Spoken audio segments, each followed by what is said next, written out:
Bonjour à toutes, bonjour à tous. Aujourd'hui, je vais vous parler de mon avis sur la série Coloc, le Girl TV show mahorais. J'allais dire le Desperate Housewives mahorais, mais en fait non, parce que la moyenne d'âge, elles sont plus jeunes. Si je me trompe pas, elles ont à peu près 26 ans de moyenne d'âge. Donc, c'est une série qui met à l'honneur 4 meufs, qui a été écrite et réalisée par Jacqueline Djoumois Guez. C'est une série qui a été tournée en 2021. Alors, comment j'ai connu cette série? Bon, en fait, je venais de terminer Harlem, je crois. La série qui parle des 4 meufs sur... comment ça s'appelle? Sur Amazon. C'est pas du tout sponsorisé par Amazon, ni par ma première. Hein. C'est moi qui kiffe parler de séries. Et en fait, je sais pas, j'ai tapé série comorienne, femme, un truc comme ça. Et je suis tombée dessus. Le pitch, c'est quoi? C'est 4 meufs, dont 3 qui étaient en France, qui ont étudié en France, qui ont décidé à leur âge de vivre ensemble en colocation. Et du coup, ça commence comme ça et c'est pas facilement accepté par les parents. Je sais pas comment. Comme j'ai pas beaucoup vécu à Mayotte, j'ai fait des courts séjours. Je sais pas comment est perçue la colocation là-bas, la colocation entre filles, etc. Donc voilà, donc je donne juste l'avis que j'ai par rapport à la série. Donc voilà, c'est 4 meufs, donc je vais vous donner les noms de leurs personnages. Donc la première, c'est Najla, c'est ma chouchou, ma préférée. Et pourquoi? En fait, c'est une fille un peu, c'est la fille libérée du groupe, on va dire. C'est un peu, c'est une série archétype, hein, c'est un peu comme les Spice Girls, etc. Bon, moi, j'adore ça, les séries où les meufs, chacune a son caractère, etc. Et je pense que c'est pas vraiment un cliché parce que moi, j'ai fait partie d'un groupe de meufs. Et du coup, on avait chacune un peu notre caractère et tout. Et enfin, voilà, je pense qu'on pourrait faire une série comorienne, enfin, des autres îles, quoi. Mais voilà. Faut pas me mélanger. Mais on pourrait faire une série comorienne avec des comoriennes et avec un archétype comme ça. Et je pense que ça serait cool. Donc revenons à Najla. Donc Najla, c'est la fille libérée et tout. Donc elle est sage-femme. Elle a fait ses études, je pense, à Montpellier comme les 3 autres. Et elle porte sa famille à bout de bras. C'est une famille monoparentale. Sa mère a eu plusieurs enfants de pères différents. Et on ne connaît pas vraiment le père de Najla, on ne voit pas, ni les autres hommes. Du coup, mais la particularité de Najla, c'est que même si elle est libérée, etc., elle visite en Europe, elle vit dans ce qu'on appelle entre guillemets un bidonville de Mayotte. Et j'ai trouvé ça cool de aussi montrer une autre classe sociale, pas seulement, parce qu'en général, dans ces séries-là, on montre souvent une copine, on en parlait il n'y a pas longtemps, les meufs bien sapées, elles ont des thunes, etc. Et tout. Et là, on voit que c'est pas tout le monde pareil, quoi. Et du coup, en fait, elle vit dans ce quartier-là, défavorisé de Mayotte. Et sa mère ne veut pas quitter ce quartier, on ne sait pas pourquoi. Et elle porte sa famille à bout de bras, économiquement, financièrement, mais aussi émotionnellement. Et elle a un petit frère qui est un peu en train de tourner un peu mal. Et du coup, on voit aussi leur relation entre frères et sœurs, de la meuf qui a réussi et du petit voilà, qui a du mal, etc. Et ce rapport de classe hein, dans la famille, qu'est-ce que ça engendre. Donc, Najla, c'est une fille cash. C'est une fille qui ne veut pas s'attacher aux hommes, qui ne veut pas avoir de relations de longue durée autrement que physique, qui parle des choses, des affaires de manière assez libre, assez libérée. Elle appelle un chat un chat. Et du coup, elle a une gimmick parce que bon, elle a un comportement qui sort un peu des normes, on va dire. Et du coup, on lui pose souvent des questions. Tu vas où etc. Où il y a, genre, il y a un des mecs avec qu'elle fréquente de manière juste physique qui lui dit est-ce que t'as d'autres fréquentations ou pas. Elle lui dit pose pas des questions dont t'as pas envie de connaître la réponse. Et ça, c'est sa gimmick. Elle a dit ça aussi à sa mère, pose pas des questions dont t'as pas envie d'entendre les réponses. Et j'ai trouvé ça, je sais pas, badass quoi. Et voilà. Ensuite, bon, on la présente un peu, je revois la famille libérée dans la manière dont elle s'habille, dans la manière dont elle parle, dans ses relations avec les hommes, dans la manière dont elle consomme. Elle boit de l'alcool sans forcément que ça la dérange. Et on voit aussi que voilà, c'est un peu l'archétype de Najla. Ensuite, je vais parler maintenant de Oumi. Chaque personnage est intéressant parce que Oumi, c'est une fille qui porte le voile. Et en même temps, qui fait du stylisme, elle est styliste, elle a étudié le stylisme, elle revient à Mayotte. Elle aussi a son caractère. Ce que j'aime dans le traitement qui a été fait de Oumi, c'est que c'est une meuf qui assume sa foi qui assume sa foi, qui assume sa religion, et même sur les sujets qui pourraient déranger. Par exemple, la polygamie. Et du coup, j'ai aimé que... Parce que c'est une girl TV show. Dans les girl TV show, il y a toujours un soupçon de féminisme. Et j'ai aimé le fait qu'elle ne soit pas traitée de femme soumise ou que son personnage n'a pas été manipulé pour faire dire une certaine vérité. Mais vraiment, il y a un côté individualiste de la question où on accepte entièrement à 100% son choix. Et on montre aussi l'autre côté que subissent parfois les femmes voilées, c'est-à-dire... on va dire qu'elles sont soumises ou qu'elles réfléchissent pas, etc., par elles-mêmes, etc. On met en cause leur propre jugement. Et j'ai trouvé ça cool que bah, là, elle a la parole et que son avis, même si c'est pas l'avis des autres, bah, soit considéré d'égale importance que les autres avis. Et je trouve ça cool, ce côté un peu féminisme intersectionnel. En fait, elle a aussi son caractère, on va voir plus tard. Enfin, tout au long en fait, mais je ne vais pas vous dévoiler tous les rebondissements de la série. Ensuite, il y a Raissa. Raissa, elle est ingénieure en bâtiment, donc elle évolue dans un milieu d'hommes. Bah, elle est tatouée aussi, c'est pas un sujet vraiment dans l'histoire, en tout cas pas dans la saison 1, mais c'est très... elle a tatoué le continent africain sur le dos. Et en fait... c'est pas un sujet, mais on sait très bien que c'est une série, donc l'image a de l'importance. Du coup, on le voit, quoi. Ils font des gros plans sur son tatouage. Pour ceux qui ne connaissent pas vraiment la culture comorienne ou mahoraise, la modification du corps de ce type-là est mal vue. Bah, c'est considéré comme occidentalisé aussi. Il y a une pensée collective. Il y a une pensée collective qu'on véhicule comme quoi, par rapport à la religion, qu'on doit rendre son corps tel qu'on nous l'a donné. Donc voilà. Et donc, bon voilà, elle est ingénieure en bâtiment, elle évolue dans un milieu d'hommes, donc du coup, il faut qu'elle s'affirme. Bah, elle fait un peu penser à Raki, donc j'y pense, de maîtresse d'un homme marié. Je sais pas si la réalisatrice a pensé à ce parallèle. J'ai lu une interview d'elle, mais je l'ai survolée parce que je voulais pas être influencée par les questions de l'intervieweur qui lui, bon, c'est pas une critique, hein, mais qui est un homme, etc. Je voulais avoir mon propre avis.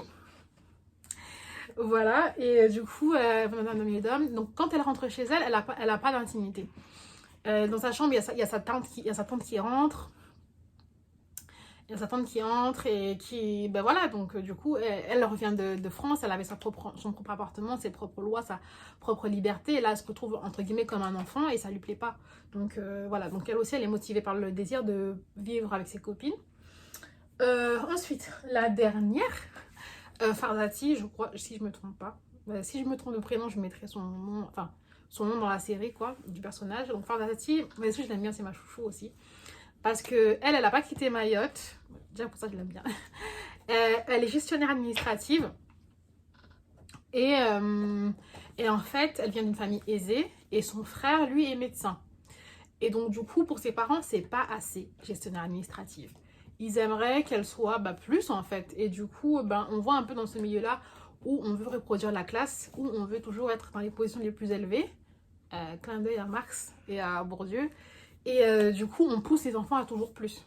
Quand t'as 15, c'est pas assez, il faut avoir 20.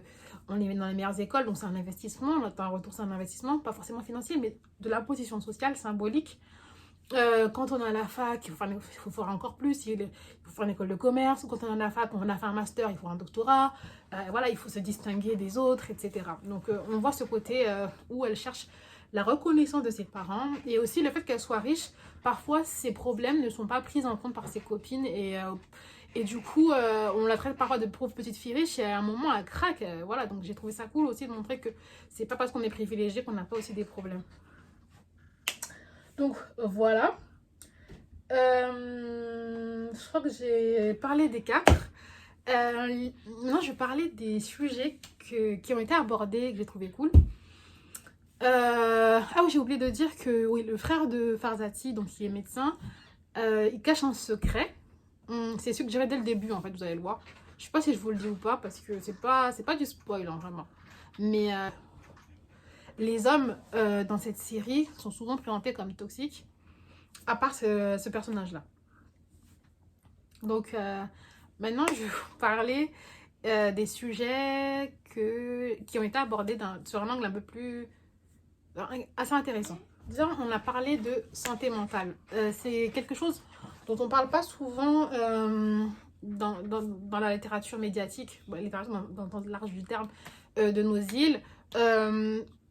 Quand je parle, voilà, on en parle, je pense, dans les familles, etc., mais depuis longtemps, parce que c'est pas avec le terme santé mentale qu'on a parlé de santé mentale aux Comores, c'est quelque chose qui existait depuis longtemps, sous d'autres termes, sous le terme comorien.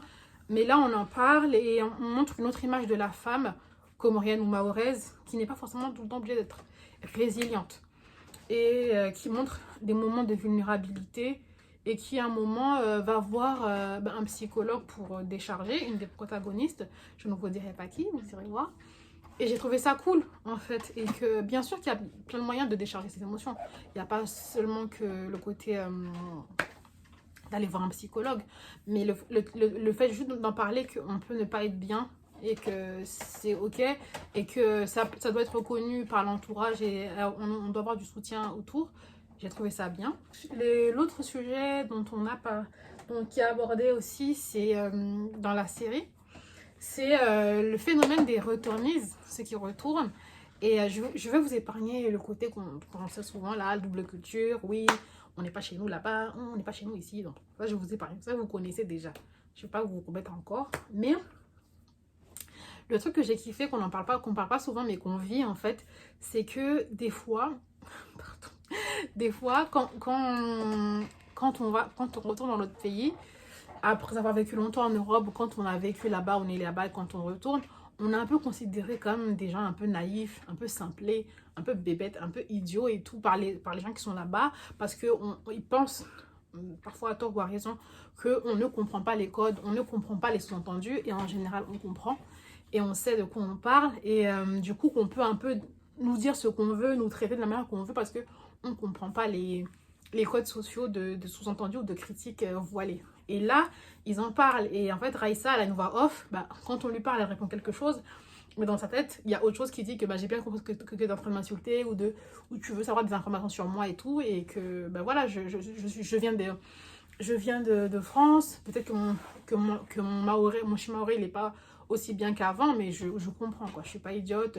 Voilà, on aime bien dire que ces gens qui viennent là-bas sont moins malins que ceux qui étaient là, parce qu'il y a ce côté genre on n'a pas assez, les gens qui viennent de là-bas n'ont pas assez souffert par rapport à ceux qui sont restés et ils n'ont pas l'intelligence entre guillemets de la vie, par exemple pour les prix des choses, ce genre de choses, quoi. Alors que c'est un fait normal quand tu es dans un pays de ne pas connaître tout de ce pays-là dans les moindres détails. Ça ne met pas en cause ton intelligence.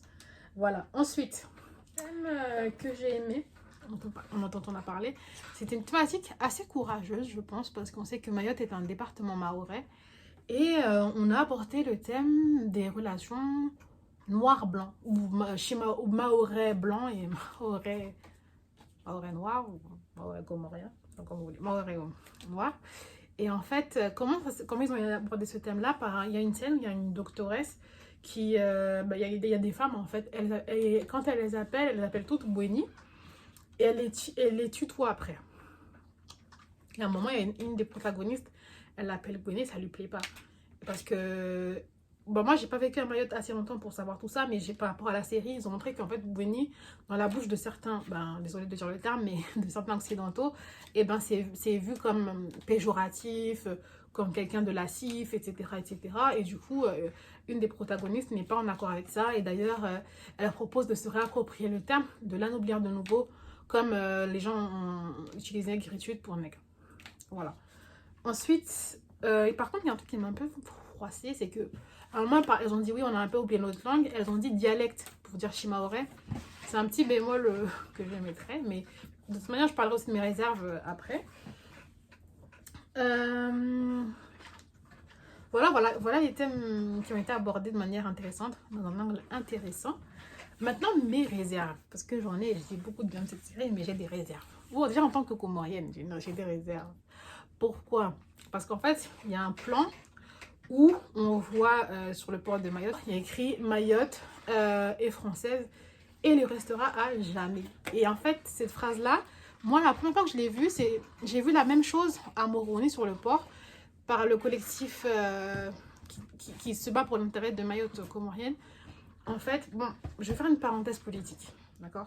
Je sais que il y a des Maoris qui sont pour Mayotte française et des Comoriens pour Mayotte comorienne. Le truc problématique dedans, c'est qu'il y a des vies en jeu. En fait. Il y a des gens qui meurent parce qu'il y a le visa Balladur qui a été installé, si je ne m'abuse, en 92, mais je remettrai la date exacte. En fait, c'est un visa c'est une action politique et juridique qui demande aux Comoriens et des autres îles d'avoir un visa pour aller là-bas. Je ne vais pas rentrer non plus dans le débat, mais il faut qu'on en parle. En fait, il y a donc quelqu'un qui meurt en mer, tout simplement, dans l'espoir d'une vie meilleure. Chacun met la faute sur celui qui veut. Il y en a qui disent que c'est le gouvernement comorien de s'occuper de ça. Enfin voilà, mais en tout cas, peu importe à qui appartient la faute, mais il y a des morts en jeu. C'est pour ça que j'ai du mal à dire tout simplement, bah oui, Mayotte, elle est morte. Mayotte est française et puis on s'arrête là. Bon, parenthèse fermée.